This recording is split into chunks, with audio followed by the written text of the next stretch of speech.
Right, everybody. I want to welcome everybody to Down the Inferno We Go. I want to welcome you guys to the podcast, Memento Mori, where we discuss apocalypticism, parapolitics, crime, and of course, the modern state of the world. And on today's episode, I'm joined by a guest, which probably and who probably will be kind of a permanent fixture upon Demento Mori. I bring you, um, which much further ado, to my co-host. What do you want to be called, Mr. Co-host? I'm going to call you Mr. Brimstone or the Fourth Horseman. That's You, fine. that's Sounds fine. good to me. Are you sure? Yeah. Okay. So, why don't you introduce yourself to our audience and tell them exactly what are you about and what are your interests in these various different fields and what potentially do you want to talk about? Not necessarily for like this live stream, of course, maybe for this live stream, but like just in general. I'm just a noticer of the modern decay, Okay. and I'm half Canadian, half American, Okay. so I bring an interesting perspective that way, I guess. And just a noticer of what's going on in the world, I guess.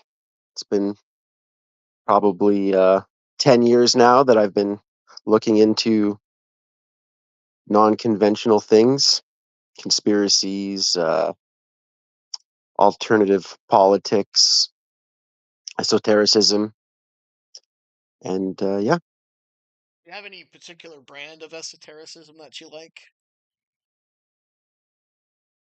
Uh, Anything outside of the Abrahamic, um, I would say. I spent some time in India in the past, so I definitely have Vedic understanding. I also know a little about Hermeticism and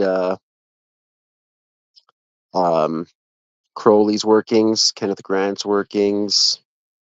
Okay. Uh, I've looked into different pagan denominations and yeah, You call yourself different. more of a left-hand path sort of explorer.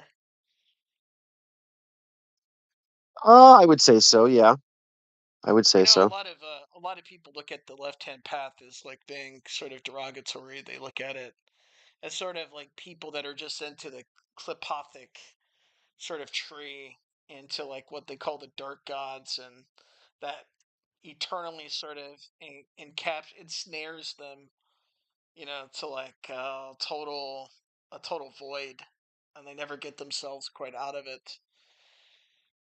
And what I've noticed is with a lot of left-hand path people is they tend to lust and yearn for power, and that power sort of restrains them and confines them. And in many ways, they think they're going to cross the abyss, but the abyss ends up swallowing them. And so they get, enveloped with like a dark Ouroboros. Me, quite honestly, I have been dealing with, darker elements all of my life. And that doesn't necessarily mean I like dealing with the darker elements. It's just that since my birth and since childhood and since I've, been on this planet, it seems like the darker elements has tried to entrap me and ensnare me into its traps and into its whims, and I've had to develop a kind of means to get myself out of these entanglements. And I found that the left hand path is sometimes the only way to entrap themselves. But I don't really like the clipothic or death, or I think what Kenneth Grant calls I think, what is it, the night side tree? That's kind of what he talks about, But the pathway. yeah, I'm not too fond of it, to be quite honestly. I like to explore it, but I don't like to dwell in it because I find that if you dwell in it, a lot of it times it becomes sort of a burden upon yourself, and you start, burning uh these types of like spiritual parasites, sort of like just start interfering with, and blocking you from any kind of progress. I think that's, and even though my channel is called Demento Mori, a lot of people might insinuate it's because of the meme that I am a doomer, that I am like kind of a dark cell. That's not true. No, I am not a doomer. I'm not a dark cell. I just simply like studying extremism and apocalypticism and looking into the inner and most darkest depths of humanity. I like looking into these like various different spectrums and how they arise and play out in society. So that's sort of like my story, and like I thank you for like sharing your backstory. If you want to expound upon like anything about your backstory, maybe, Um, but yeah, no, I mean, you don't have to I get had doxy. You don't have to get doxy or too no, personal, but no, just I myself too. I feel like the the dark side probably chose me more than I chose it. I had a lot of death in my life, very close to me from a very young age, and through that, I've had quite the strange and eerie experiences, you could say. Um, and just to note to what you said about left hand path magicians, many of magicians have gone down the void and have never come back. That's for sure. And I wouldn't say that I'm an exclusively left hand path person per se. I definitely like studying it and whatnot. Maybe use it a little bit in my practices, but yeah, I do agree with what you're saying for sure. well, And I've noticed the same things. part of like what people don't realize about stuff like occultism and magic and some of what I would say the magical arts is that it's all based on illusory type of presentation. A lot of it is like presented with narrative in many cases. Being an occultist, and I'm not necessarily saying I'm an occultist per se, but thinking how like, and I'm definitely not like Sidney Gottlieb, who was one of the guys that was in charge of the MK Ultra experiment.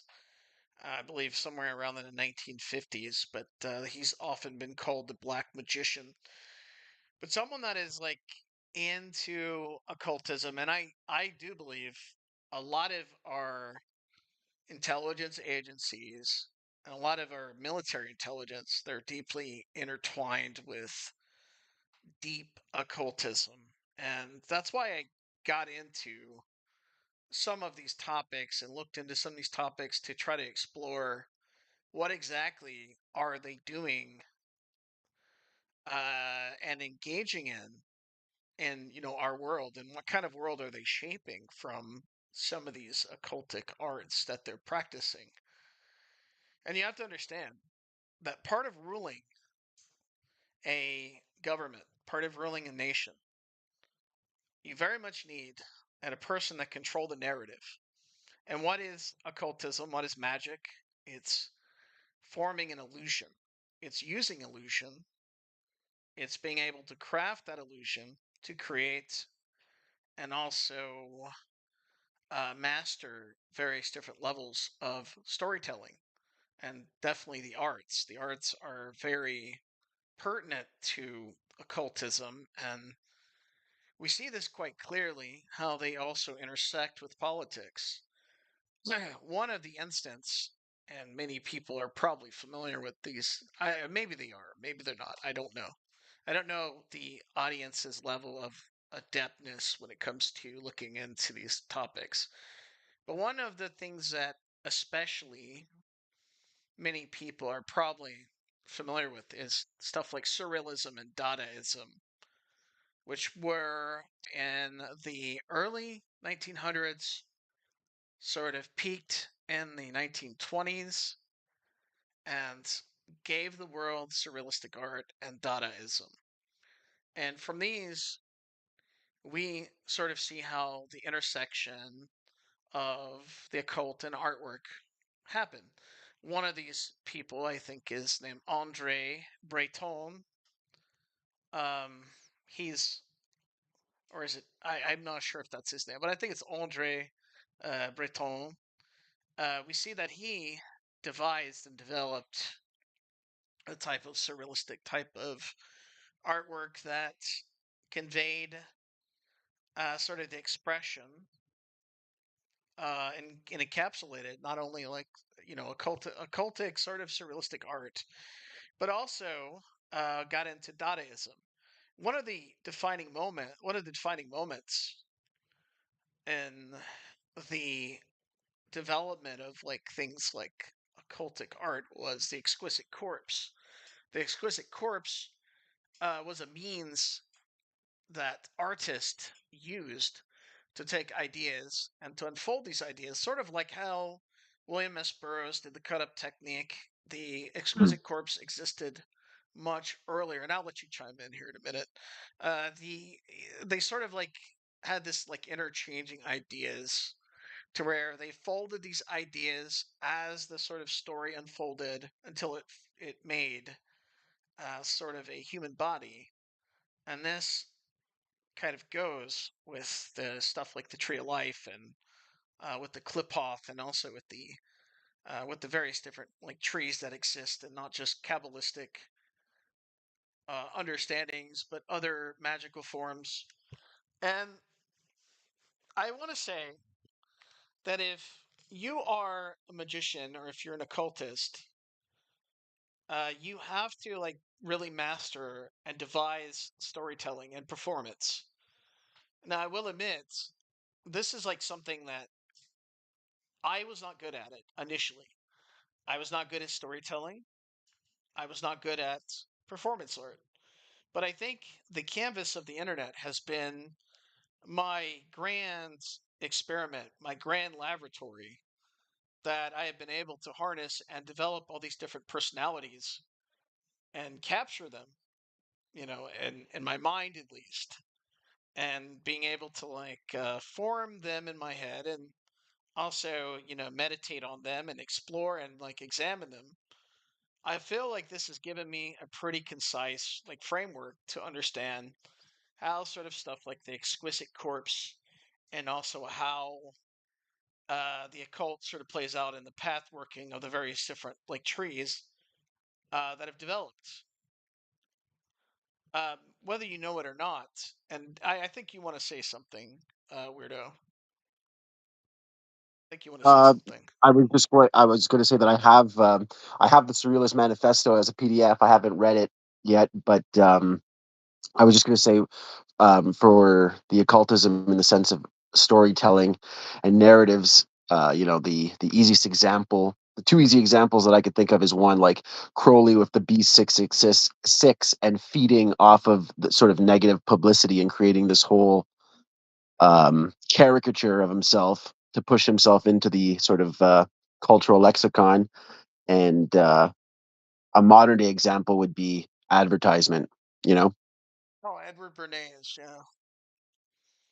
Well, people often, don't they see that, advertising is very crass and crude, and they don't often see that it has, some kind of creative or artistic expression.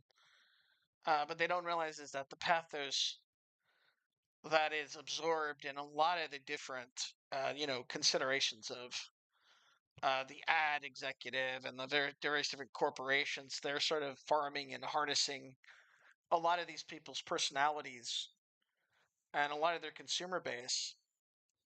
They are devising something that is definitely a narrative and a form. But I was thinking more in the creative sense, stuff like ARGs.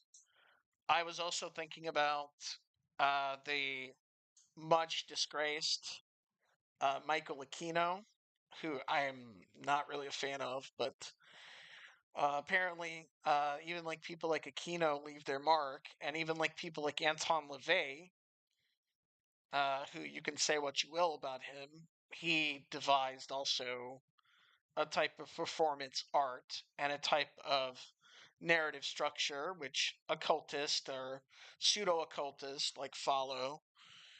So being like a magician or an occultist, like I will, cycle back, is saying that you have to very much be a personality. You have to be a performance artist. You have to also be someone so inclined to have a type of personality. And if you don't have a personality, which a lot of people are void of any characteristics of a type of defining characteristic or personality, they're just simply what we call an NPC, then the occultic experience will somehow make you manifest that you do develop a personality, and it will induce that either through suffering, through hardship, or it will say, or you will basically be, totally, you'll be inundated with sort of experiences and sensory that will eventually develop a type of personality. I mean, some people might even call this possession, which has been on my mind recently. Possession is something that's been on my mind recently, and something that I started looking into when I started looking back into this television show called Millennium. And not to bore people with the details of that show, but it is a show about a guy who's a detective. He's got these quasi psychic abilities. But it's believed that, whether he's psychic or not is toyed with in the show, but he deals with these sort of supernatural forces on his plane of existence. And the Millennium Group is a secretive, clandestine group that may be modeled after the Nightly Orders in Europe, and now is working with the FBI and working with various different detective agencies. And they're dealing with like serial killers, and they're dealing with like these supernatural forces. Well, when inside the show there is these forces known as Legion, and Legion, I believe, are models for these type of demonic, dark elements that exist within the world. And one of the antagonists for Frank Black, our detective in the Millennium Group, is someone by the name of Lucy Butler. Lucy Butler pretty much embodies a type of Lilith archetype and also a Lilith character, and also is also, like, I believe, a stand-in maybe for Lucifer himself, or herself, I should say, an androgynous being, much like most angels, including fallen angels. Well, what I'm getting at here is that the Millennium Group is obsessed with possession, and people like our technocrats, and as we could see also from the Zizian case, and maybe even like people like the CCRU, and some people that are playing around with the dark tree, the Klipoth, they're obsessed with manifesting and harnessing dark forces and possibly simulating possession. And I believe that's what AI is going to turn into. The basis of AI is going to turn into something which is going to be, possession is going to be a stand in. So this is why various different people, they study, uh, Caribbean religions like voodoo or vodun.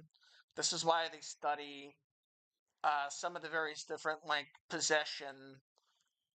This is why they're obsessed with this. Why they're obsessed with things like psionics.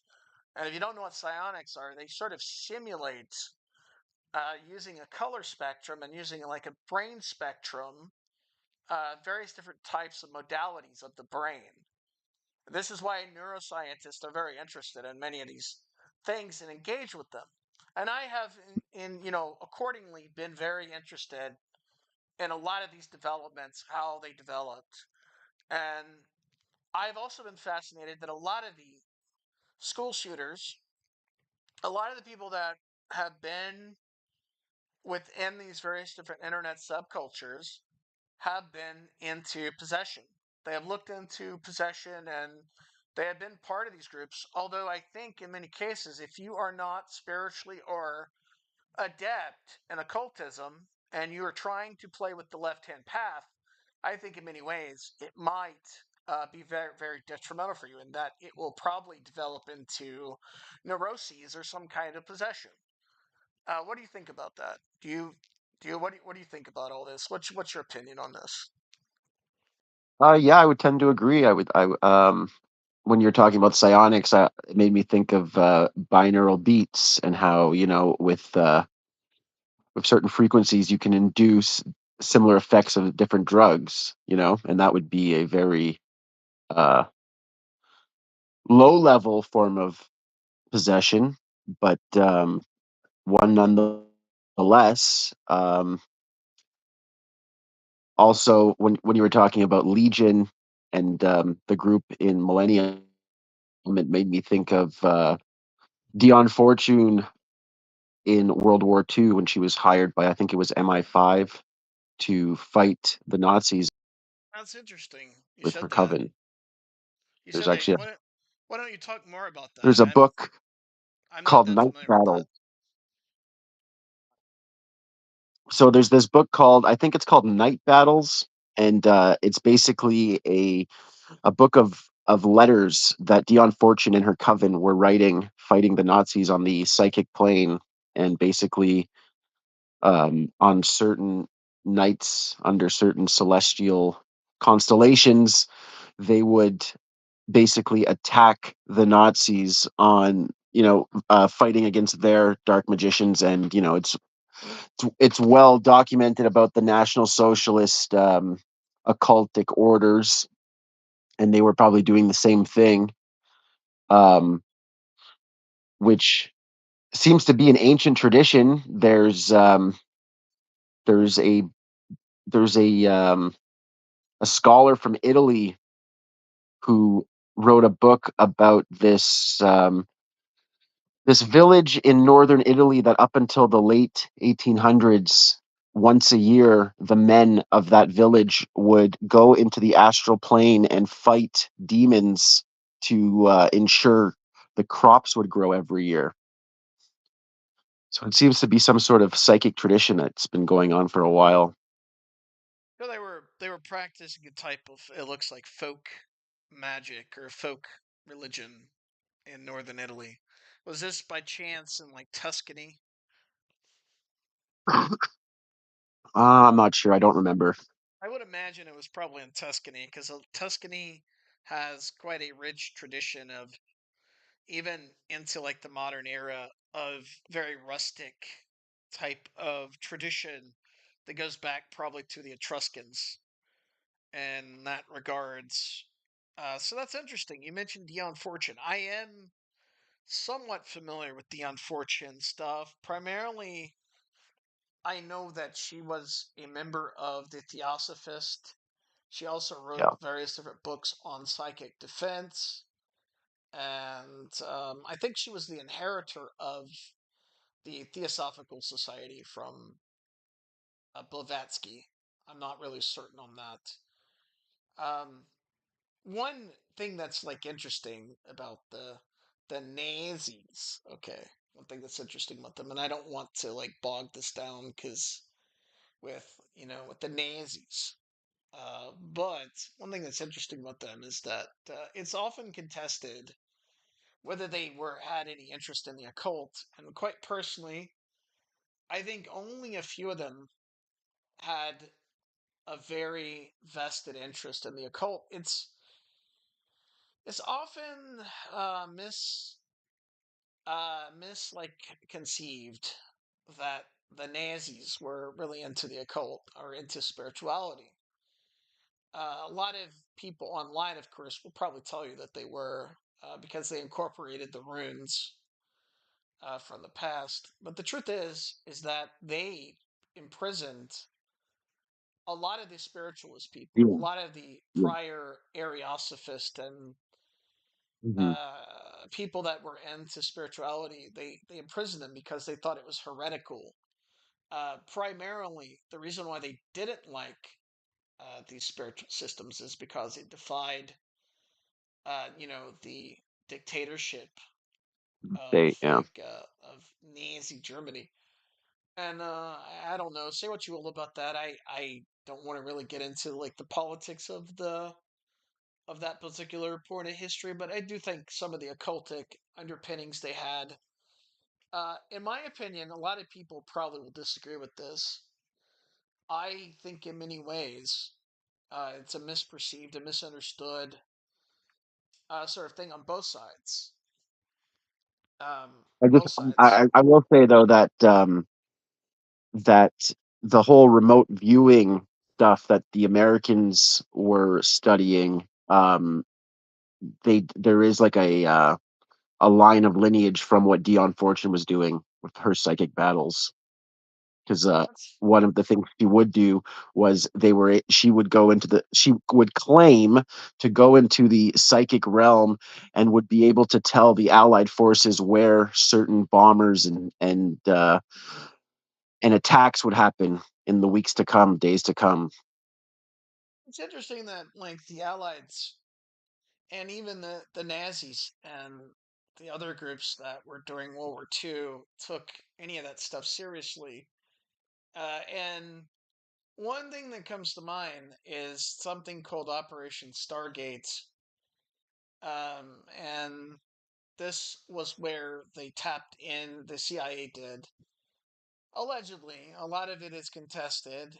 I do want to believe the CIA was vested into various different occultic mediums and currents, but they tapped into these children who were psychic. And so what they did as an experiment is they took random number generators and they wanted to see like how accurate their descriptions were of aircrafts, installations, and also of like seeing how like good they were at predicting random generating numbers. And they found that the kids were Were pretty those cue good. cards?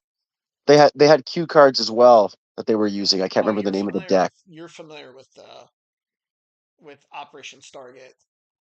Yeah, briefly. I can't. There's a name for the deck. They had a deck that they would use for psychic ability to test for it. Yeah, Anyways, go on. I mean they were definitely tapped into that. I was going to just say, so let me all tie it all together and say that um, a lot of people dismiss the occult.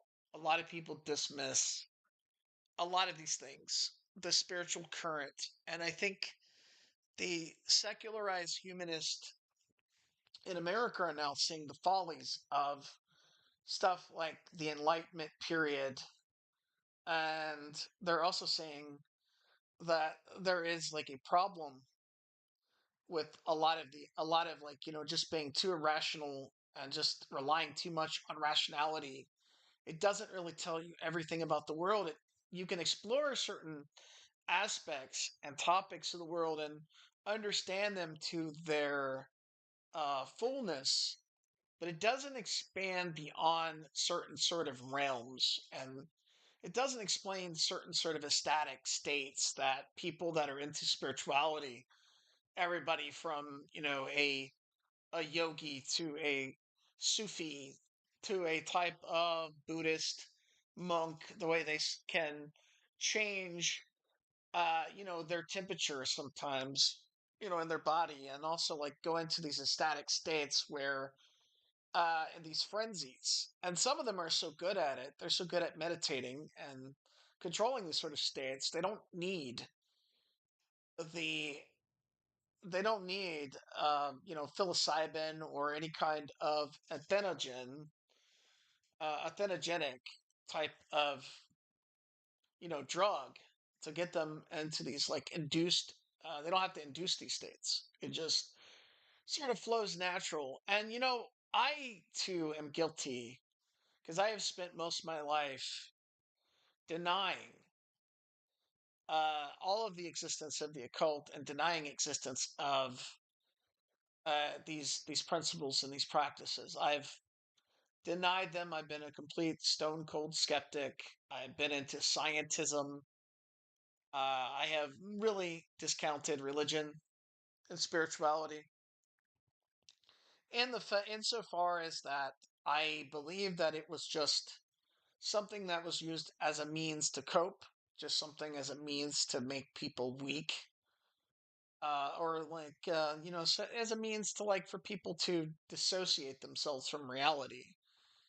But over the years, I have become more in tuned with a lot of these things through healthy doses of skepticism, healthy, uh, sort of like understandings of a lot of this stuff. And I'm going to say this also that if you are interested in these things, and I am somewhat interested in these things, I still have a bit of trepidation and a bit of detachment when it comes to some of these things. I recommend people sort of don't just read books and don't just like rely upon books if that you are truly serious about these things, because nothing beats sort of a personal experience. Nothing beats a person that is out there in the wilderness absorbing nature and being able to deal with, I mean, not to sound too much like a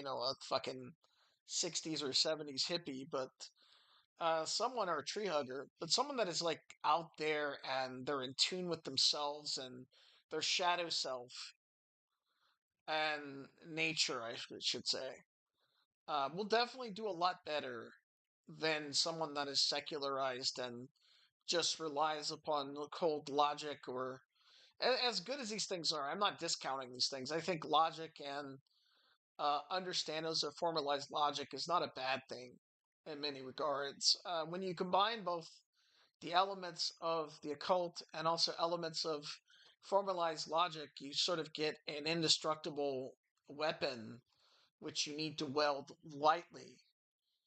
And honestly,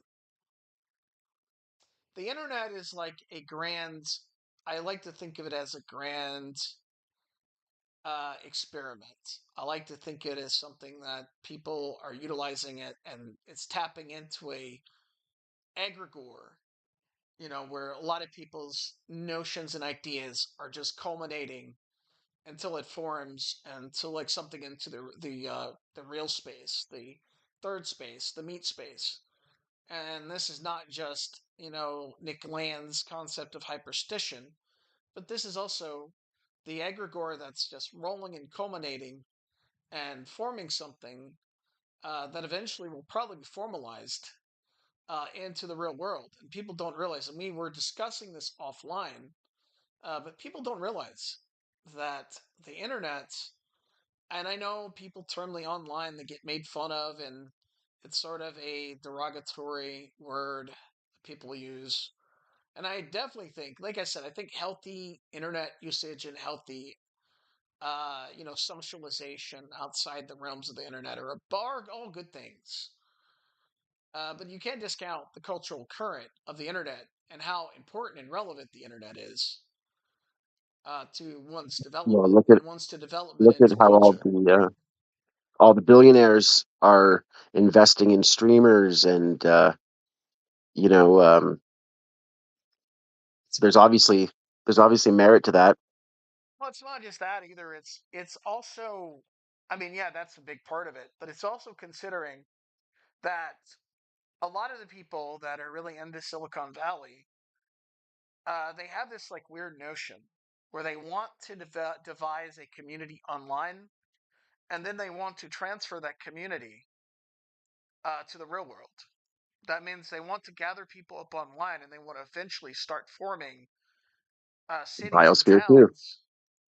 Say what? I said biosphere too. Yes, biosphere too. Explain that. What do you mean by biosphere? The I can't remember who founded it, but it was a an all-encompassing society that was in the Pacific Northwest, It's um, interesting. where they would grow all their vegetables and food, and they had solar panels and eco energy. And this was back in the 80s that they started it, and it was sort of an experiment to have sort of a hyper technological off grid community that was funded by a lot of these Silicon Valley types. That's interesting. When I was looking into, and we're shifting a little bit into environmentalism, when I was looking into like eco extremism, I and I was also looking at like the I think it's the agenda. What is it? Agenda 24, the 2030. UN 2030, the UN agenda. I think where they all met at that a conference somewhere in Brazil. I looked into something called Feinhorn, and Feinhorn was this ecological community in Scotland somewhere. And you were talking about Dion Fortune and the Theosophical Society. We were talking about that, and it turns out that Feinhorn, this community that was nested in Scotland, which also has been a hotbed of like UFO activity and Mhm. other sort of paranormal and high strangeness in those areas. I discovered that these people were being sponsored by the United Nations.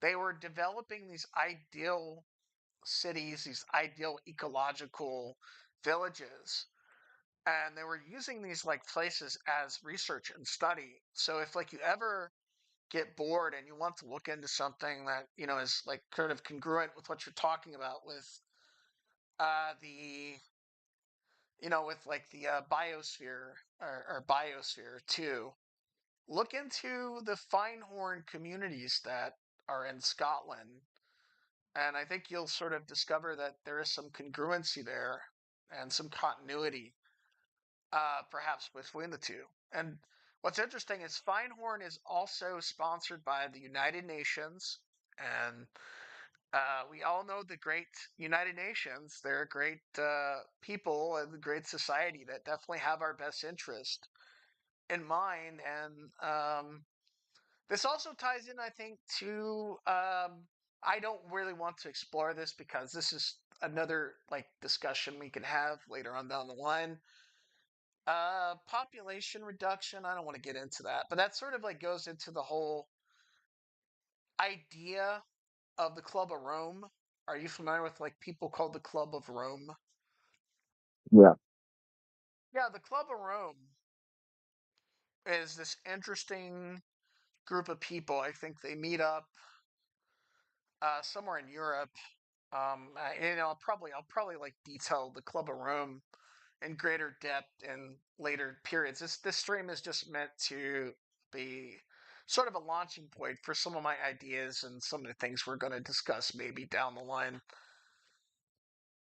And maybe for the audience to familiarize themselves a little bit more with the stream and a little bit more with what we talk about over here. But the Club of Rome is tied, I think, also into the Feinhorn community and into other sort of ecological pursuits. And they made this book, I believe it came out somewhere in like 1976, where they talked about population and how population is going to become overabundant on the planet and on the earth. And this sort of ties into some of the chud conspiracy theories that are out there about FEMA camps. And so this is why I've not wanted to really touch the subject, is because it feels like too much like a chud sort of conspiracy theory. This is like nothing that throwing Well, I shade on would say anybody. for anyone that would contest these things, even though yes, a vast amount of people who are talking about these things are chuds and will just,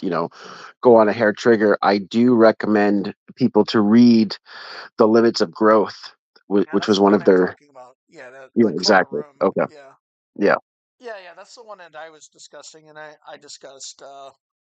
And I don't know. I find these topics interesting, even though I like approach them with a lot of trepidation and with a lot of like hesitancy, and I don't know quite what to make of a lot of these ideas.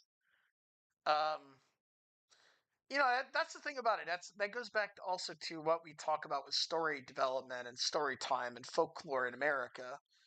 And part of like I think of saving America, and maybe you could say like developing a new America, because I think now, considering that America is like falling apart at the seams, call it what you want.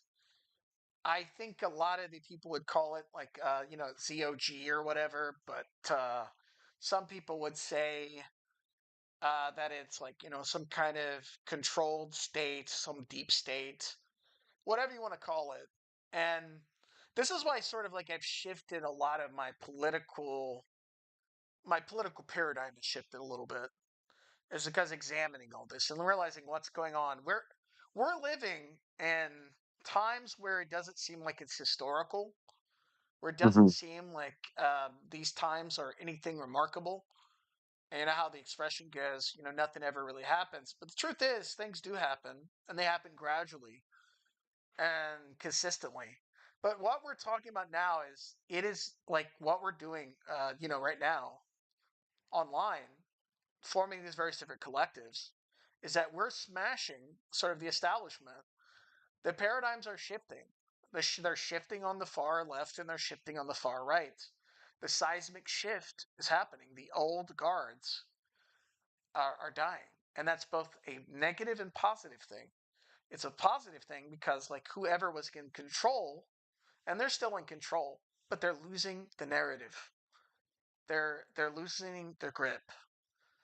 Um, the far left is now embracing sort of the what people would consider the new left is shifting into something which is pro-Palestinian, and it's a lot different than what developed and like the later period times after the 1960s. And so like woke culture is sort of like dying, but what's replacing it, however, is like a new sort of thinking left that doesn't want to go with the old ways, but also wants to, defy a lot of the things that it initially sort of started believing in. And I over here, I don't really polarize the left and the right. I realize there's nuance on these different perspectives. I really like to be apolitical in many cases, but on the internet, this is both a good and bad thing. This is like a good thing because things are shifting and things are developing for a new sort of awakening. And this, oh yeah, I'm gonna like make my point here. What I'm saying also is that America, we were talking about America, okay? And I've always been down on America. I've always disliked America. And that's primarily, I think, because of what America has dealt. And I think America's been sort of a constraining type of cauldron of resentment and an over sort of an over competing ultra like capitalistic misery zone for a lot of like different people. And I've seen that it's been very sort of oppressive as well. I do think America's oppressive, but here's the thing. We don't necessarily have to look backwards to like the foundations of America. Even though it's founded like in the Enlightenment, it was founded upon like stuff like democracy. It was founded, supposedly it's like a republic or whatever. But we can like look forward because at its central core, America is a conspiracy theory LARPing as a country. Yes, that you heard me correctly. America was founded on a conspiracy. And conspiracy, as much as people bemoan it, as much as cringe that comes out of conspiracy, it is also America's folklore. And that That's right. means That's that right. we can shift the narrative if we are powerful enough. If we are powerful enough, we can shift the narrative to create a like idealistic future that we want to create. And America gives many people, and the internet is now giving people these possibilities, and that can be good or bad depending on whoever is at the helm. And like I said, the occult. A lot of people like to say the occult is just naturally bad. Magic is naturally bad, especially people that look at it from like a Christian perspective or an Abrahamic perspective. They like to think these things are bad, but the truth is, it's just something that is a tool that can be welded for good or for bad. It is just a neutral element. So if like someone is into this and they're just a shitty person, a bad person, then they can alter it in their own likeliness. And that's why I think America is. America is a blank slate. America is a wild card. If America was any kind of entity, it would be a trickster deity. It would be something like Loki or Eshu or Elegba or like whatever trickster deity that exists within the cosmos, or the coyote of the Native Americans. If like America is like anything, it's a trickster. That means that Well, you know America's. what's interesting Go ahead. about that? Sorry, I was just going to say that Marina Abramovich, the famous performance artist slash occultist, which is the center point of a lot of, especially on the Christian side of American conspiracy theory. She did a video, um, one of Spirit these cooking. interviews in cars. What was that? Spirit cooking. No, I was just going to say that she said that when Donald Trump got elected, she said that he was a trickster entity and that he would bring forth like a new paradigm. Well, So I hate I'm to just agree. I hate to agree with the Wicked Witch, Maria Abramovich, but she's got a point there. She's definitely right about that. She's definitely right about like Trump sort of being a trickster, and I mean that sort of goes with the whole like 2016 memes and the sort of far right Discordian culture that popped up on the internet Mhm, that gave mhm. that vitalized people could say the far right, both good and bad, that brought the world. But um, and I typically think it kind of was mostly on for the negative. But I think it also, like I said, America itself is sort of a neutral force. It's only as good as the people that are here. And if like you look at America, it's a vast blank canvas, and it's also a vast wilderness. It always like was considered a wilderness. The first people that settled in America, the American existentialist movements, the people that wrote like Walden, all those people that lived up there in the whole burned over district, the various different people in like the northeastern states, they all looked at it as a wilderness. A lot of people were actually scared to venture out, and they looked at it like a wilderness as like a vast empty space, and sort of a void. It was sort of like seen as an abyss. And so some people will say America's cursed. Some people Well, will say that America is a blessed land, and some people will mhm. say America is just a blank entity. It's like a void. It's like just something that can be utilized for creation for whatever it may be. Go ahead. You were going to say something. I was going to say there's a funny meme online of it'll be a picture of the European wilderness, and it'll show like elves and gnomes and all these sort of wholesome entities, and then it'll be like the American wilderness, and it'll show the Wendigo and Bigfoot and all of these malevolent entities. So Well, that's what I mean. America is it's a benevolent force, but it's also like an empty sort of void as well that people fill up with whatever their own imagination is. And I think in many ways that America is the reason why it is the way it is because of suburban fatigue, and Americans are just fatigued by modernity. Modernity has weighed them down, and they've lost their sort of essence inside and their creativity inside, and it's just stifled them in many directions. So I think that's like kind of what's going on with the development of America as it stands. Um, I'm trying to think where I want to go from here, but let me just say, oh yeah, I want to just touch upon something also that years led. um not that, like, I've watched many things on it, but I don't know a lot. I do know obviously about how there was state sanctioned like far right sort of murders and Yeah, weapons terrorism. caches and these these sort of secret societies funding um, sort of right wing terrorism as like fighting sort of communism in Italy.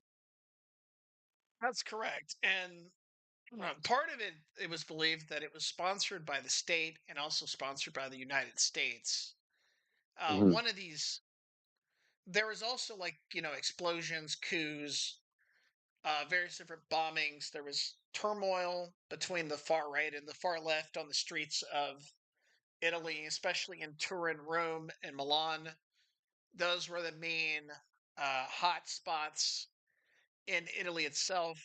Well, let me ask you, how much do you know about the Red Brigades?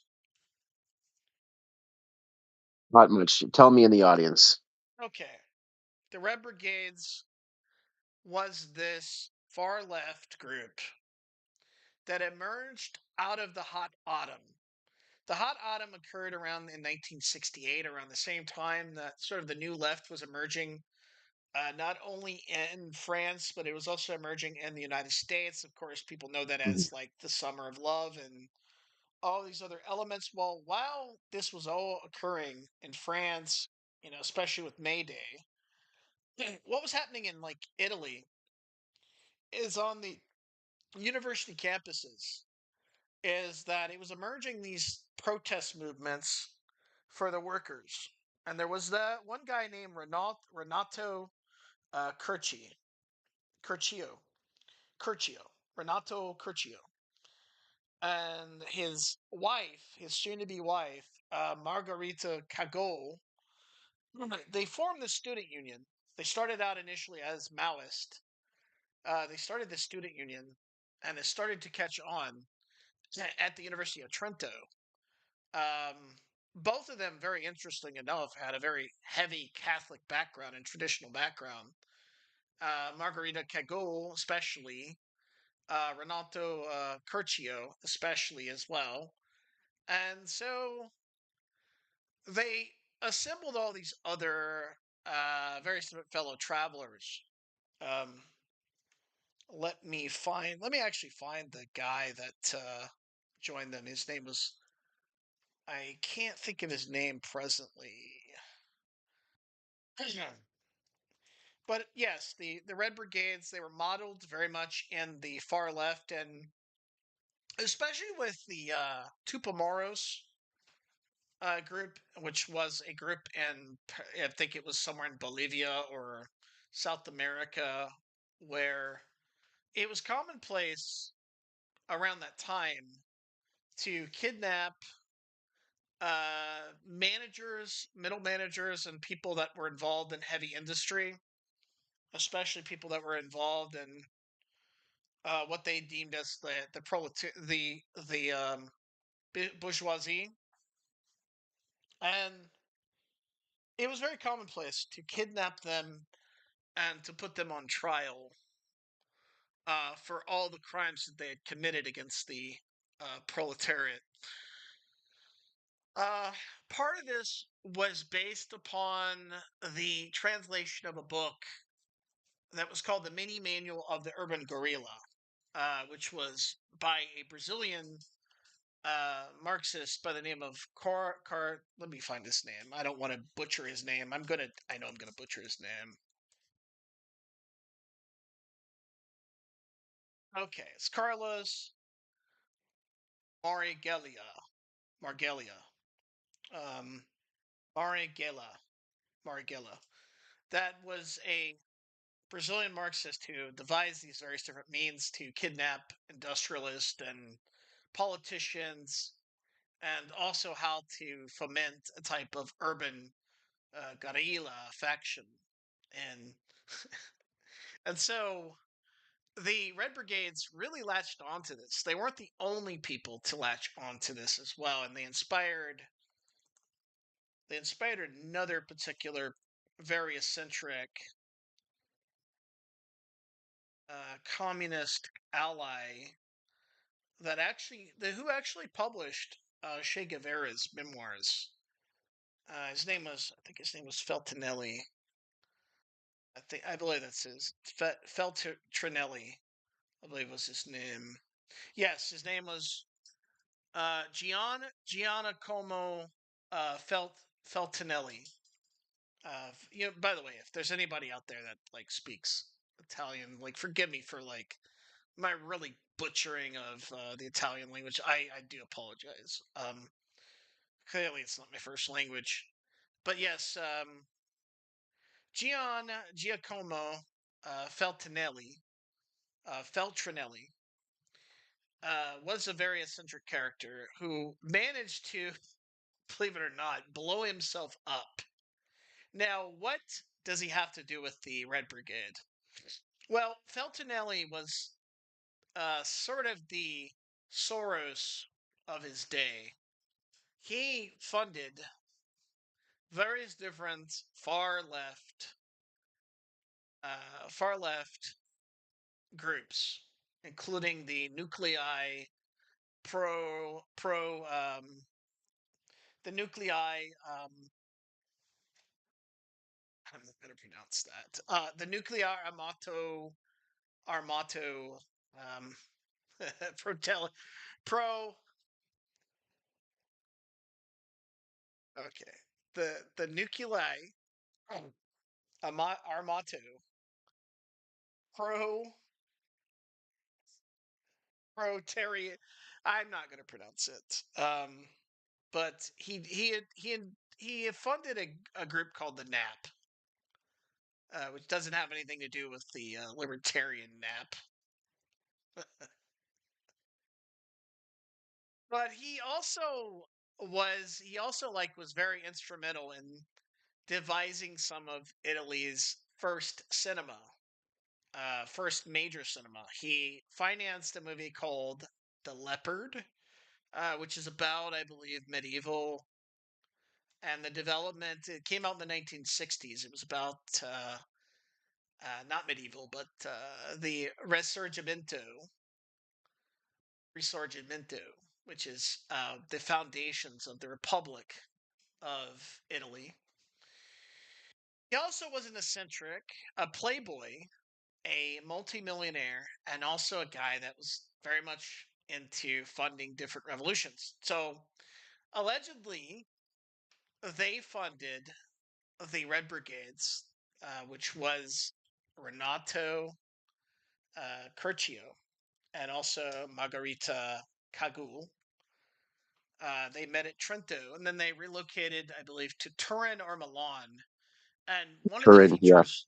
one of the features of the Red Brigades is they had devised cells. They had these various different cells that were located across Italy, and these cells usually consisted of, I think it's 4 to 5 men cells, and they were plotting, of course, to kidnap, kneecapping was a very common tactic. If you don't know what kneecapping is, it's something they learned from the mob, or maybe the mob learned from them. How much involvement the mob had with like various different extremist groups during the years of lead is contested. But one thing's for certain: kneecapping is where the person would take a gun and they would shoot their captors, or they would shoot a person in the kneecaps. This was very much a common sort of punishment for the middle management, factory workers, or anyone unfortunate to get in the clutches, and some of the neo fascists also. Anyone to get in the clutches of the Red Brigades. Um, so the Red Brigades were like the most violent group amongst the far left.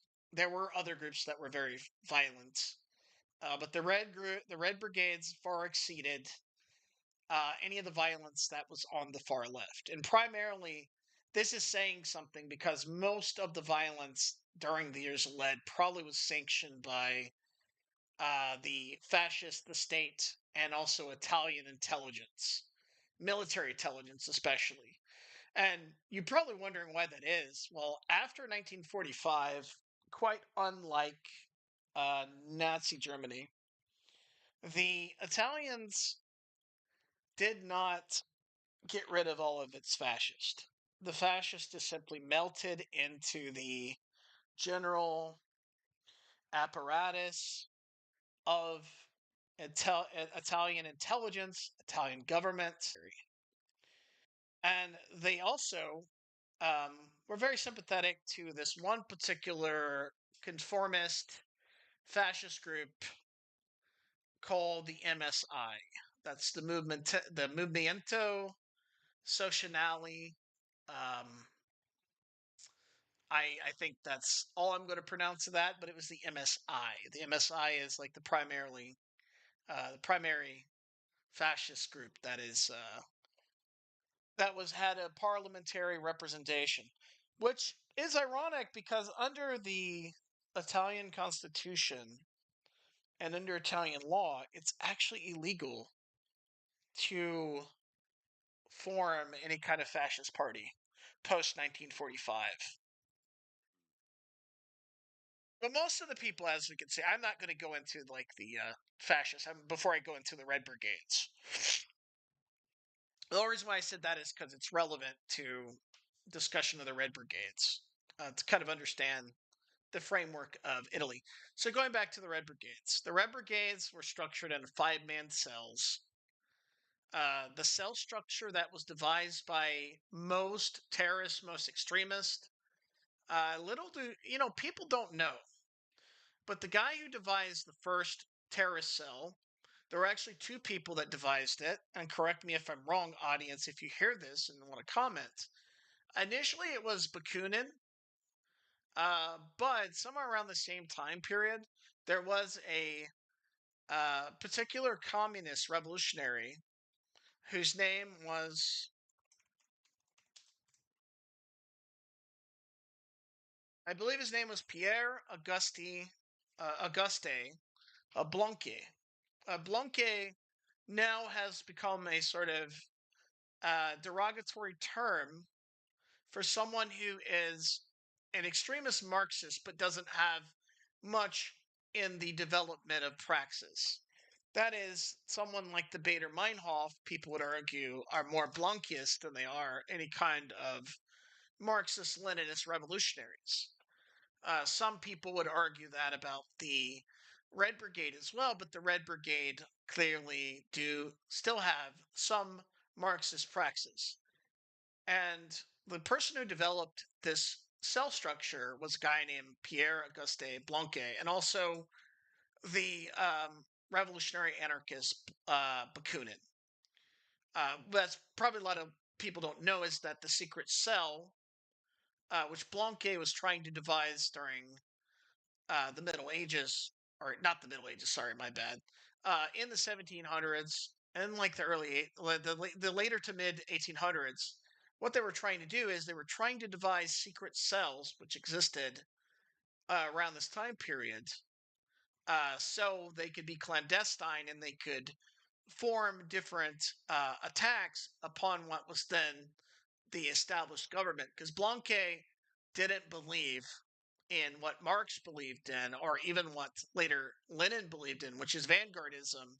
He believed that the revolution would come from the violent means, meaning a person had to actually seize the revolution through violent means. He was extremist, as opposed to being, going through culture, going through society, going through the parliamentary system, going also through a natural progression, which Marxism itself is based on Hegelianism. Hegelianism basically is some kind of natural dialectic. Dialectics doesn't just come from Hegel, it also stems all the way far back to Plato.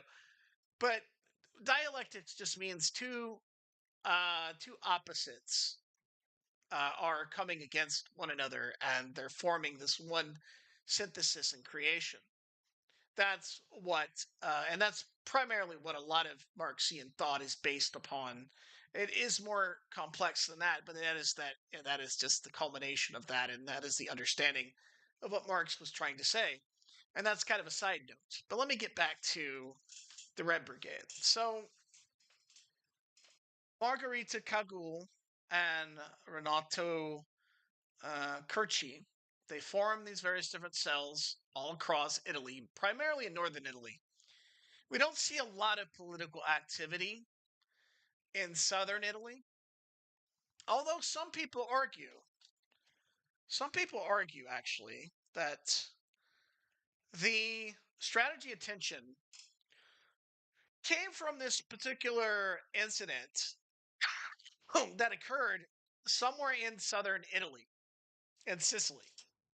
Some people argue that's where initially the strategy of tension may have originated. And this was like breaking up when the farmers in Sicily were trying to organize against the state and organize against the landowners. And what you have to understand also is that the leftists in Italy, they are a lot different than leftists in very comfortable, somewhat comfortable, now increasingly becoming more dystopic America, is that they were fighting against like very harsh working conditions and factory conditions that were in Italy. Italy itself was largely a pre-industrial country up until its development in the 1940s. So it was just developing. It was going through a type of a boom where a lot of the people were immigrating from the south to the north, and there was a lot of industrialization that was occurring in Italy at the time period. So you have to understand, there was a lot of people that also companies like Fiat, the car company, Michelin tires, and various different tire factories. It was sort of the Turin and those places were like the Detroit of America. They were like the major industrial hubs of America, and there was a lot of like problems in these particular regions, which caused a demand for socialism and communism, and so they have a different sort of development than American leftism, and I would say that Italian communism, and I'm going to get back to the Red Brigades, but I have to explain somewhat about the ideological mainframe of like what the Red Brigades believed in. The Red Brigades believed in something called autonomic communism. The autonomic communism has distinctive features on which it believes that the proletariat revolution doesn't occur necessarily from the vanguard or from like intellectual leaders, but it occurs directly from the workers themselves. This is why the Red Brigades were organizing in Simeon's, also in Michelin, IBM, also these various different other companies that were in these places, and Pirelli tires, of course, as well, and also like Fiat. The reason why they were organizing in these various different places is because they wanted the workers to be the ones to lead the revolution. And one of the person that spearheaded a lot of this was another intellectual, a fascinating Italian intellectual, Marxist thinker named Antonio Negri. Antonio Negri is an interesting guy because he took some of the workings of Spinoza, and he devised a type of accelerationist Marxist framework, also utilizing Marx as well, to devise a way in which the workers themselves would take up the means and they would lead a revolution. So he's another interesting figure, and I don't quite want to get into Antonio Negri, but he does play into the Red Brigades because uh, during the time when the Red Brigades kidnapped Aldo Moro, one of the prominent prime ministers of Italy, a prominent politician, when they They kidnapped him in killed his 19. bodyguard. Yeah, Go they ahead. killed his bodyguards, kept him for 55 days. Sorry, go Yeah, on. they did keep him for 55 days. They did kill him. He was found in the back, in the trunk of a Fiat car, I believe. Yeah, as you said, 55 days later. Um, but that was Aldo Moro, and they accused Antonio Negri of being one of the spearheaders of fomenting violence in universities. Because at that time, what was occurring is that the universities were not just on fire at the time. That's why it's called Hot Autumn. There also were various different street riots that were going on in Italy. One big street riot, which Renato Curcio and Margherita Cagul probably participated in, was the Battle of Vallia Giulia. That was in Rome somewhere. And I think also, believe it or not, the neo fascist Stefano della Chiai and his friend, uh, I believe his name is Mario Marlino, was another, who, by the way, Mario Marlino made a fake anarchist group, probably sponsored by the state, to ensnare and entrap people um, for the Italian state. And he did get a lot of people that would later be involved with the Piazza Fontana bombing. And if I'm going all over the place, it's because like the Years of Lead is all encompassing. There's so many different people, so many different connections, so many different hubs that go from person to person, and so many interconnections between the far right and the far left, and also um, a lot of strife and battles between the far left and the far right, and it could possibly culminate into uh, problems in America as well. So going back to what I was saying about Antonio Negri, and I only brought up Aldo Moro. I'll discuss Aldo Moro. Put a bookmark in Aldo Moro. I'll discuss that later. But one of the things to consider about I now know the guy. It's Mario Maletti. Mario Maletti was another guy that was a member of the Red Brigade that they also met, I believe, in the University of Trento. Are you familiar with him, Mario Maletti? No, no, I'm not. Okay, Mario Maletti. This is like where some of the conspiracy comes in with the Red Brigades, and there's like conspiracy with Aldo Moro as well. But Mario Maletti, um, what's interesting about him is that a very rich far right, I believe, millionaire paid Mario Marletti to be a bull in a cold relationship. Boy, Yes, Mario Marletti was paid to be a bull in a cuckold relationship in Italy at the time, and some people suspect, and some later periods where there was some doubt cast upon the Red Brigades, especially when he assumed the leadership of the Red Brigades when Renato Curcio was jailed, was imprisoned. There's belief that he potentially could have been acting for the State Department in Italy, and he could have steered the Red Brigades in a much more violent and could have steered them into kidnapping Aldo Moro, which ultimately was a bad move on the side of like the Red Brigades when they had the favor of the people. They had the wave of communist revolution, leftist revolution.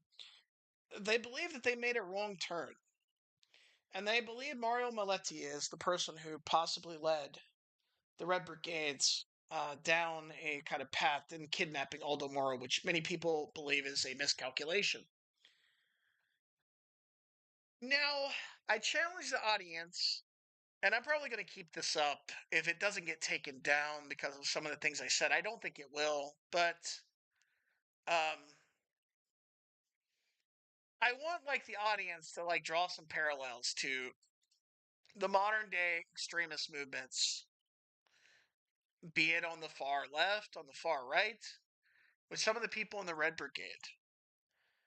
We kind of discover these central themes and these central elements that sort of play out, and they keep playing out over and over again. And if you're privy to a lot of online far right communities and even far left communities, you'll see these kind of things, these themes that play out over and over again.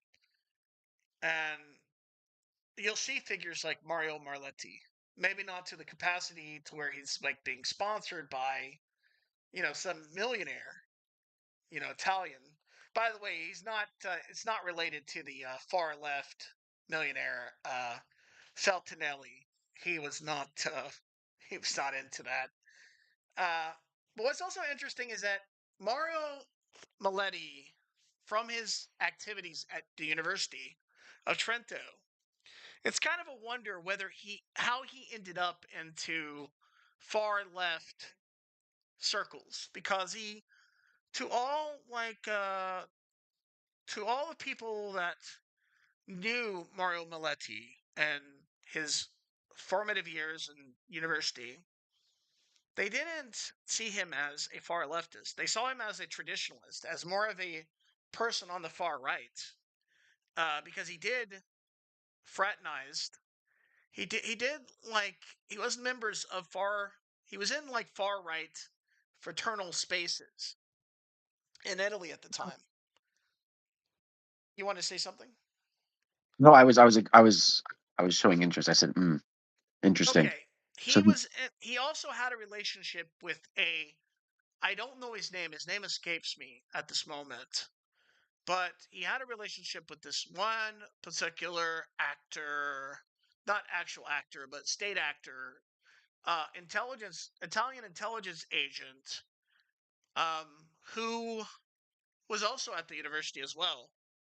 At the same time, Mario Maletti was there. And so this like makes you wonder if Mario Maletti was planted into the Red Brigades. This has never been confirmed. This is like very much speculation. But some of the people that got locked up and later wrote about the Red Brigade, some of the former members of the Red Brigade contend that Mario Maletti and his background was questionable. There are also like other members of the Red Brigade that had ties to the Vatican as well. And that's another thing that plays into the years of lead is how much ties does the Vatican have to the political actors that occurs in the years of lead. And one particular incident, which I have taken a lot of interest in looking into, is the Monster of Florence, which was the serial killer that was around the time that the years of lead existed, was killing people on the streets of northern Italy, and also in the same places that the years of lead occurred.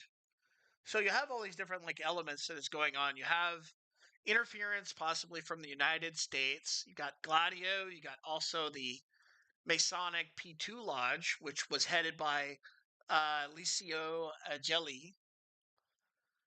You have also, the far right and the far left fighting on the streets of Rome. And you have the Red Brigades that are doing all their activities, all their terrorist activities. And most of the violence seems to stem from the far right. And I don't know. I think this might be a potential model for here in America. It's very much possible. Although America is a much different place than Italy. America is a violent place. America's already seen. It's seen, the Waco. It's seen Ruby Ridge. It's seen also uh, things like 9/11. It's seen also like the Oklahoma City bombings. So it's like very like natural for, it's almost second nature for Americans to be violent. And the violence in even the far left and the far right violence that's in America, it's more erratic. It's more impersonal. In Italy, there is a type of personal element to most of this violence. Most of this violence is very personal, very attached. It has a very personal feeling to it. as opposed to America. America violence and American strategy attention, which I contend Italy itself was the beginning stages of the strategy of tension. And this is like this is partially my theory. This is like primarily my own theory when it comes to the strategy of tension. Is that I believe stuff like Gladio, stuff like the strategy of tension. I don't believe it just folded after the years of lead or after the theater that occurred in Europe itself. I believe a lot of the policies that became the springboard for these activities, I believe they also were transferred over here to America. And I think what we're seeing now with the advent of the internet is theater. It is very much a performance and is very much being done by the deep state and military intelligence. And I believe it's an ongoing and continual process, and it's a slow motion civil war in many instances. And I think if people want to gain insight and they want to glean anything, they need to really look at the years of lead. They need to look at the various different actors. They need to look at the Red Brigade. They need to understand the machinations of the far left and the far right. And they need to piece the things together to understand a lot of the violence that's being played out to us, through the internet, through even meme culture, is all a performance art. It's all one big performance, and it all encompasses everything we've discussed tonight. Um, do you have any questions about the Red Brigade or anything to add into the Red Brigade? Um, just that similar to um, what happened in with like the Weather Underground or with in Germany. Vader They were Meinhof. funding Bader Meinhof. They were like they were using bank robberies and jewelry heists as a funding process, which we haven't seen yet in America. We have seen it. We have seen it with like we have also seen I it meant, with I meant like more the in the in modern times and what we're dealing in with. modern times. Okay. You know. Well, I mean, honestly, it's kind of obsolete. You don't need it anymore. I mean, you have like Mm. credit card scammers now. You have like people that can just magically transfer money over via the credit cards and via through the internet. Uh, you don't need it anymore. It's just like I think a lot of the people that are politically inclined probably don't want to do those types of things because you can't get caught for those things and the penalty is quite stringent. Someone that is and by the way, I'm not endorsing this. I'm just simply saying that those Mhm. models of bank robbery are kind of obsolete now. They're no longer really pertinent to like the modern day world. Um, you don't really need to do all that stuff now. As a matter of fact, I don't know when's the last time I've heard of like any kind of heist or robbery. Yeah, it's been a while. It's probably been since the '90s or like the early aughts. And when's the last time you heard of like political groups robbing people or are like being bandits? When's the last time you heard about that? Well, you still will hear the odd Brinks truck Oh being yeah, the Brinks truck. Yeah, being lifted, but besides that, yeah, no, you don't. that's true. That is true. I just don't hear about it anymore. I think it's like sort of obsolete. Um, so, do you have any question about the Red Brigade specifically, though? Just how did the far right and them ever have sort of like fights out on the street, or was it always just like covert assassinations? No, they did have like fights in the street. They did. The Red Brigade did go after the fascist, and most leftists did too. And the fascists, of course, retaliated. Partially, the way that they retaliated is the left in Italy used a pipe wrench, which is if you see like I think some Italian punk bands, they use the pipe wrench as a symbol. It's this big wrench that they use to turn turbines in constructing airplanes and also for pipes.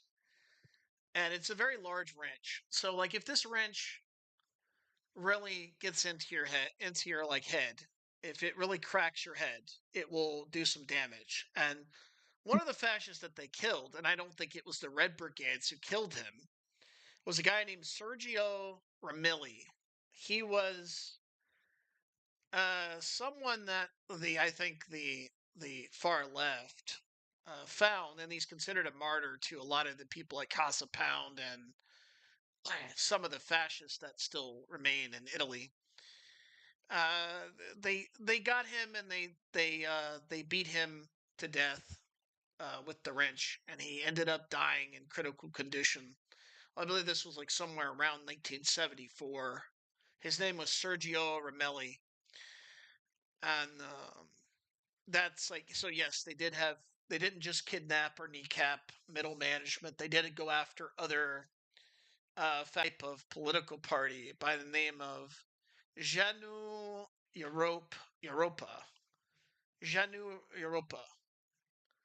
This was the Italian chapter of this other guy who was a Belgian, who was a far left, a leftist, who during the time of Nazi Germany decided to align himself with Nazi Germany at the time, and somehow he escaped, from any kind of trials or roundup by, officials.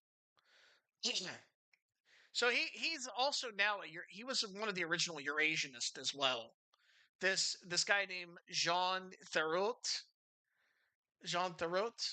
Uh, I'm probably mispronouncing his name, but he was a Belgian, and allegedly they would sponsor these various different camps in Italy, and their thing was they actually were unusual for like a far right group. They wanted to free Palestine.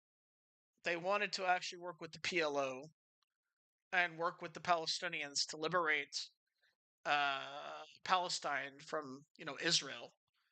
They also were working with um, other leftist groups. They were anti-colonialist as opposed to like the OAS. The OAS was a far right group during 1965. They also were part of a foiled attempt by Charles de Gaulle to kill Charles de Gaulle and to reclaim the French colony of Algeria. Who also worked, by the way, OAS also probably worked with a lot of the Italian neo-fascists like Stefano della Chiai. Also worked with Chiai and also Franco of Spain to to like deal with the ETA, that is the Basque rebellion in Spain at the time. So going back to this, like Europa, they were Eurasianists, they were leftists. Although most leftists probably would consider them fascist, they considered in like I guess a third way. They believe in sort of unification of like I guess the far left and the far right.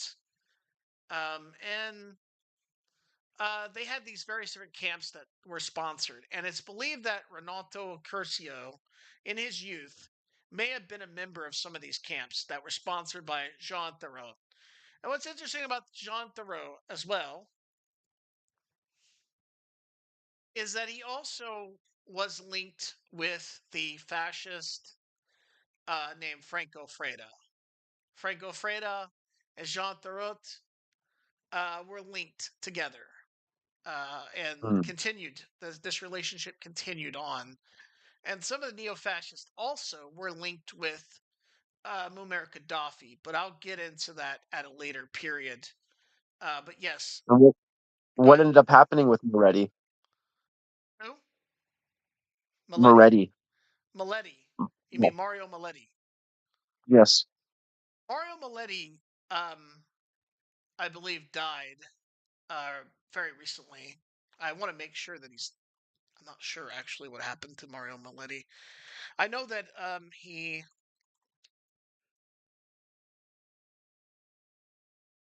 he was like he definitely like headed the Red Brigades during like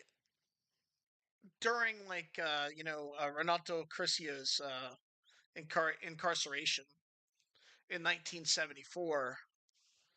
So I'm not really sure what happened to Mario Maletti. Um, or is it Moretti? It's Moretti. Oh, okay. Oh, okay. Yeah, there you go. You're right. It is Mario Um, Moretti. Okay, I'm not really sure what happened to him. Let me see what happened to him. I looked up at when I was doing some. I just Googled it. In 2022, um, the Italians are still trying to extradite Red Brigade members because they fled to France. From Brazil, yeah. About 300 of them fled to France, and as of 2022, the French courts were working with the Italians to see if they were going to extradite them or not. Okay, during like that's you brought up an interesting point. You're familiar with Agenter Press, right? Yes. Okay. Well, Agenter Press was not really a press. It was some kind of group that was serving as a function, as a cover, a foil for this sort of network of fascists. Well, they believe the far left counterpoint of that is called the Hyperion Language School. The Hyperion Language School is connected to Antonio Negri, who I mentioned. Uh, what's interesting about that is that there's a bunch of conspiracy theories by former Red Brigade members that believe that the Hyperion School was training a lot of the far left. They may have like trained Carlos the Jackal, and they may have like trained the Oh, RAF whoa. and the PLO.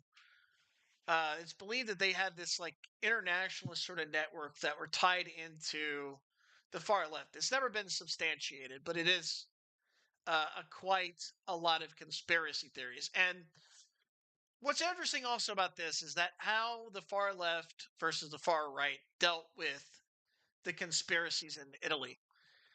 In Italy, the far left called the Gladio networks, they called it the old man. That's what they called it. And they believed it was connected to these NATO groups. And the informal name for it for a lot of the people, I don't know exactly why they called it that, but you have to understand Italy itself is very much steeped in conspiracy culture. It's a place that is mysterious, and people still are somewhat superstitious in Italy, and they still put a lot of stock into like conspiracy. And the Red Brigades are no exception. But yes, 300 people. France had an open policy in 1968 to allow any leftist revolutionary to allow them refuge in France. So that's why a lot of the people in the Red Brigades fled to France, and a lot of them, some of them, also fled to, to Brazil, places like that, to South America. Most of the fascists, interesting enough, fled to South America as well. That people like Stefano della Chiaie, once once like I think the Piazza Fontana bombing or some of the other like the Petiano bombings, he fled directly to South America and stayed in places like Chile and Argentina, possibly Bolivia. The other guy, Vincenzo Viguria, he's. Have you ever seen like the documentary on Gladio that was sponsored by the BBC? And I do recommend you watch that documentary because it is interesting and it does break down some of the stuff we're talking about. Vincenzo, who is a member of like the Ordine Nuovo, the ON, which also Freda and Chai were like once members of, or I think Vincenzo may have been a member of the Avanguardia Nationale. National Alliance was the name of it, I believe. Uh, he he like he noticed like on the documentary he mentions that when he was doing the Petiano bombing, this is like where they went to the border of Yugoslavia and Italy and bombed a police station by putting a bomb in a car. And he admitted that there were people that were trailing him uh, that saw him like doing the bombing, that saw him lighting the fuses, and he never got convicted, not one time. And it's like interesting enough, Stefano Della Chiaie never got convicted one time. Not one time did either one of those people ever get convicted for any of the bombings. And and that's and he actually said he didn't like that the fascists were working with the State Department.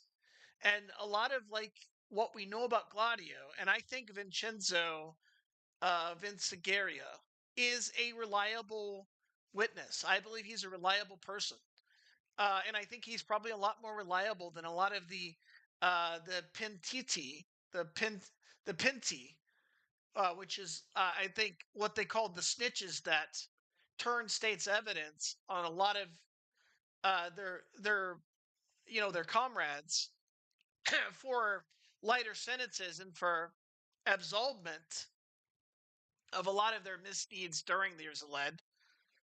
Vincenzo is like much more a reliable witness and probably telling the truth about state involvement with Gladio.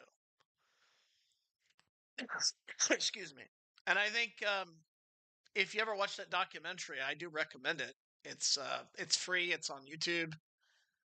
It's about Yeah, I have Gladio. watched it a few years ago. I would have to Okay. rewatch it, but We'll rewatch it again but and note yeah, the guy Vincenzo Viguria, which I'm probably butchering his name, but he was one of the fascists that were involved in some of the state terror. And he contends that there were like state actors, which is hotly contested now, which is like the reason why I got into Gladio and the reason why I got into Years of Lead is because it's just so damn interesting and nobody ever talks about it. Nobody um, an ever. article had an Yeah. article had come up in my FYP today, when you mentioned Yugoslavia, that apparently Italian far right members and a millionaire went to Bosnia during the Bosnia conflict and paid um, upwards of $120,000 to go and snipe Yugoslavians for fun. Oh, So that's wow. just an interesting note. Yeah, That is interesting. I'll send, Wow. I'll send you one. Yeah, I just came What year across was that today. this? Actually, What year was this? this was in the early '80s. Oh, it was right around the time when the Years of Lead was unfolding. Exactly. So it's probably the same actors. Wow. Yeah, and that it's just coming out now. I don't think you can blame that on Stefano Della Chiaie, though. Maybe. Well, He got. yeah, I'm not saying that. No, no, no, I understand. But I don't think you can blame it on him necessarily. I mean, he may be responsible. I don't know. Um, I don't don't want to comment on that. But I mean, I think at that time, I think Stefano Della Chiaie was he was being tried for a lot of the actually the Bologna bombing that happened in 1980. He was tried for that, and he was exonerated. The same thing goes with a lot of different terror attacks. They never could stick anything to him. He's the Teflon Don of the Years of Lead. They never could stick anything on Stefano Della Chiaie, and it's like amazing in that regard. So that's interesting. You brought that up. I mean, that wow, they were just sniping Yugoslavians around that time. Yeah, Wow. Hmm. and they paid I guess the Serbians. I would imagine they paid one of the groups upwards of $100,000 to go for a weekend and just kill civilians with snipers. Okay. I want to make some corrections. It is Mario Moretti. My apologies for saying Moretti. Um, it is Mario Moretti. He is one of the members of the Red Brigades that joined with one of the earlier members of the Red Brigade that joined Renato Criscio and also Margarita Cagul. I think having the last name Kagol actually is kind of cool.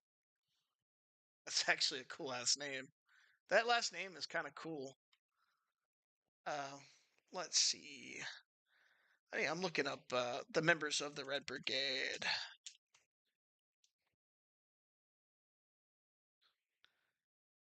So I look for members of the Red Brigade. There's another member of the Red Brigade that I'm looking for that accused the. He's the one where a lot of these conspiracy theories about the Red Brigade.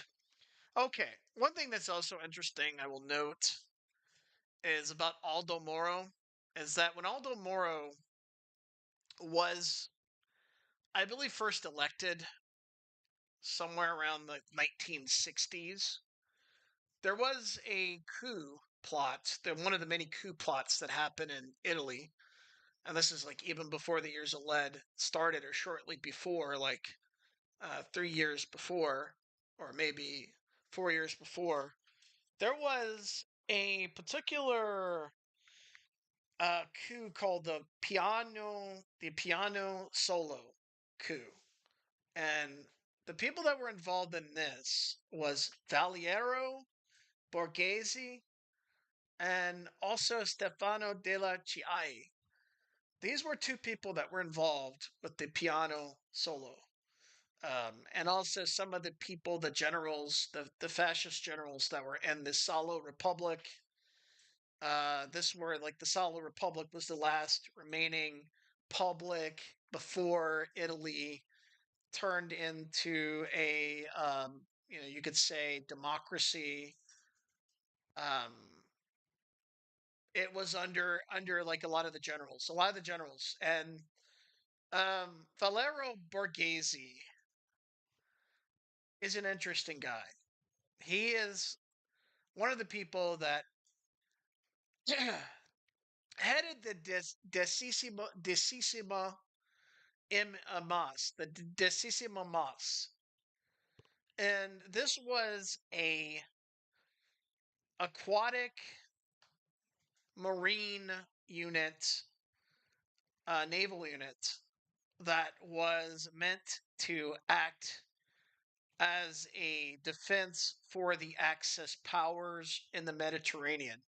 Meaning that what Borghese did, is very much like a frogman. He would go off the flotilla and he would go and uh, strap bombs upon the hulls of various different submarines, various different ships, naval ships, and he would detonate them in the Mediterranean. And so he acted like as a defense some in the Mediterranean, especially around the area of bordering Spain and Italy, Spain, Portugal, and Italy, and those places. He would go and detonate these places, and he would. This was like quite a daring and feat, because you had to time it just right, and you had to be, have the certain amount of like complexity to where you didn't drown. And so he would go and submerge himself into the ocean, and then he would swim back to the flotilla. And these were often, various different suicide missions. So Valerio Borghese also wrote the foreword to one of the Julius Evola books. Shortly before Evola became a person that we all know, detested by many, loved by a few, Evola became this guy that is a controversial figure. And Borghese wrote the guy that would also participate in the coup, I believe in 1970, where they attempted to storm the Parliament building in Italy. This was a failed coup. This never got off the ground. And Borghese, shortly after, fled to Spain in 1970. Uh, but shortly before, Borghese had this whole confluence of different formerly fascist admirals, captains, military officials. They all formed this secret sort of society called the Rose of the Winds. And they were called the Rose of the Winds. And they uh, allegedly formed all the way back during the time of the piano solo in 1964.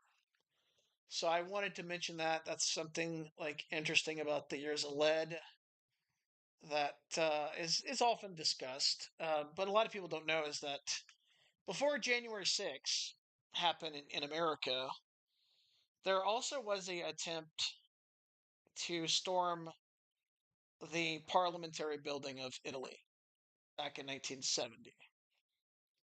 That was like organized and orchestrated by Valerio Borghese. And Borghese was close friends with Julius Evola.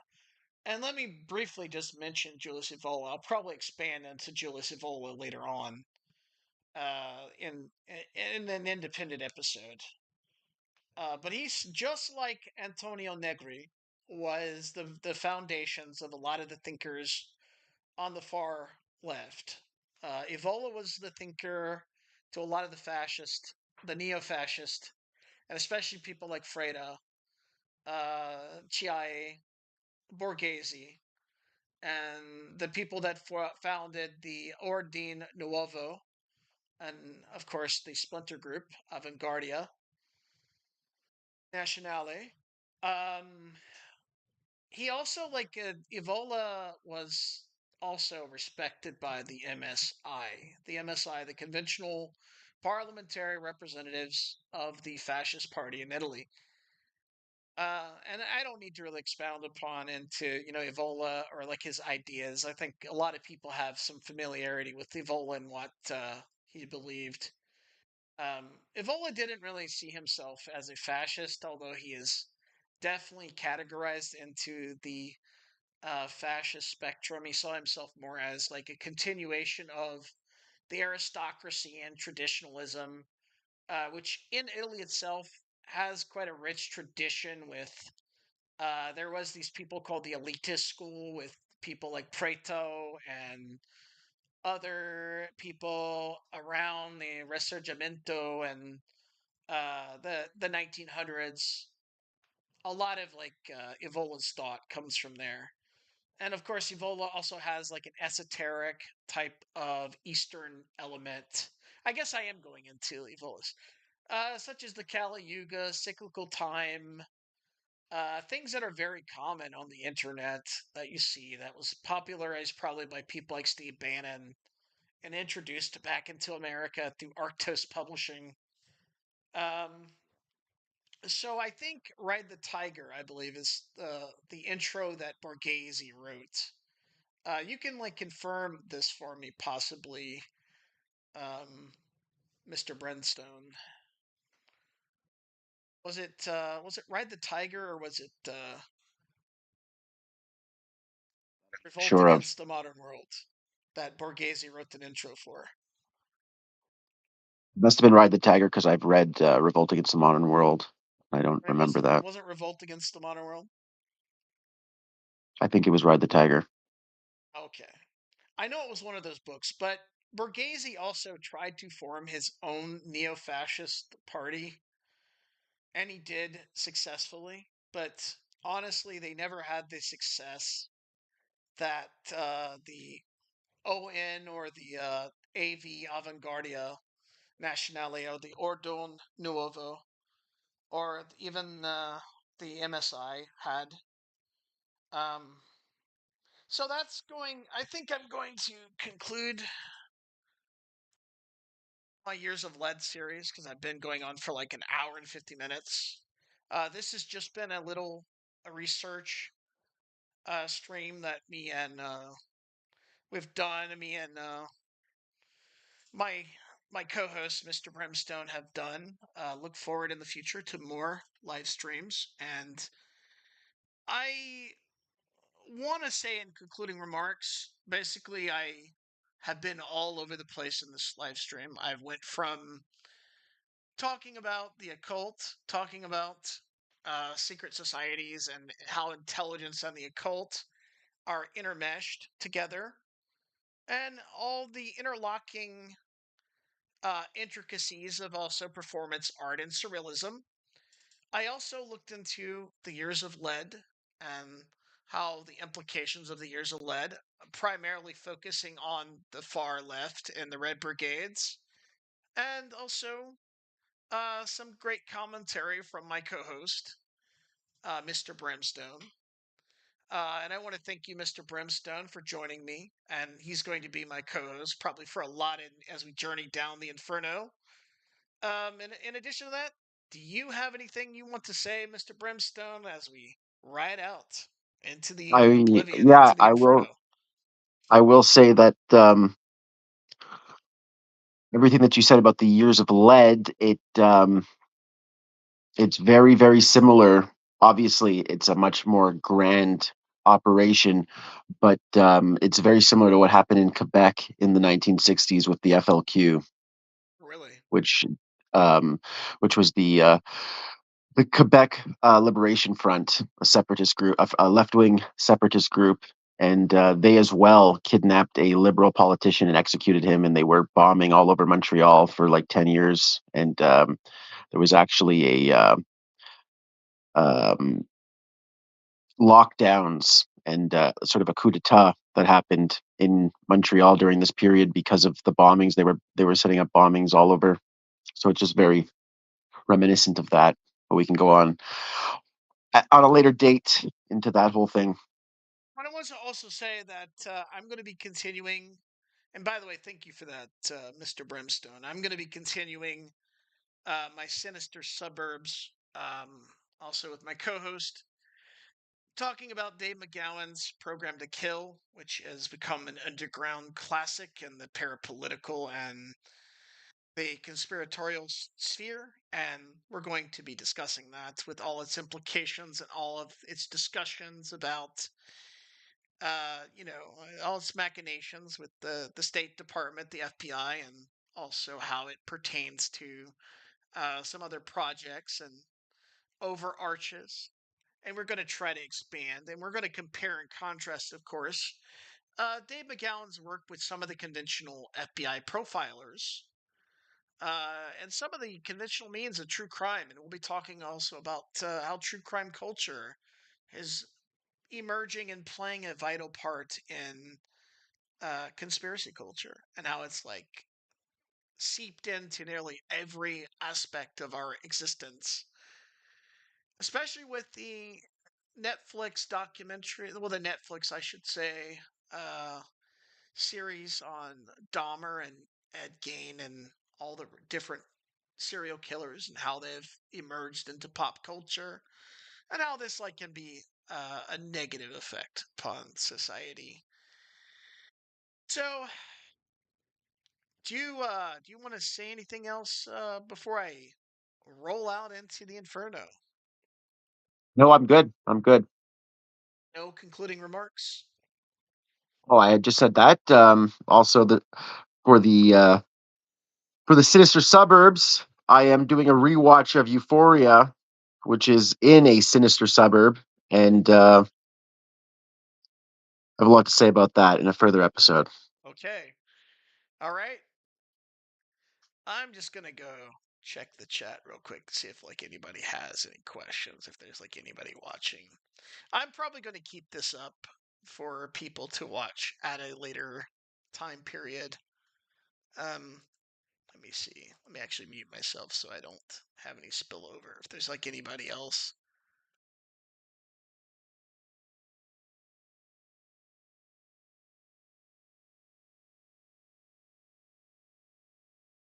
The Stepford Wives, the original, in the works.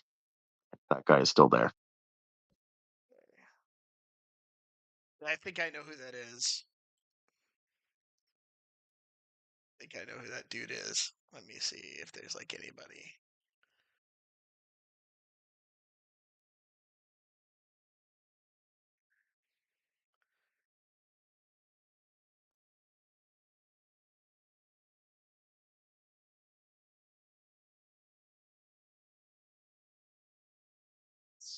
Da, da, da. All right. I don't see anybody else that has any more comments. I want to thank you guys for tuning in. Expect more from this channel and expect more projects in the works. Also, check out my other guest appearances, my other podcasts that I will be appearing on. I was recently on the podcast Already Dead um, with No Way Jose, and also, of course, um, with a guy named Picard. And so I recommend you guys check out those as well. Check out also my Years of Lead series that I'm doing for No Way Jose. And also check out my other appearances scattered throughout the internet. And with that said, this is Doc Inferno signing off into the abyss, into the inferno.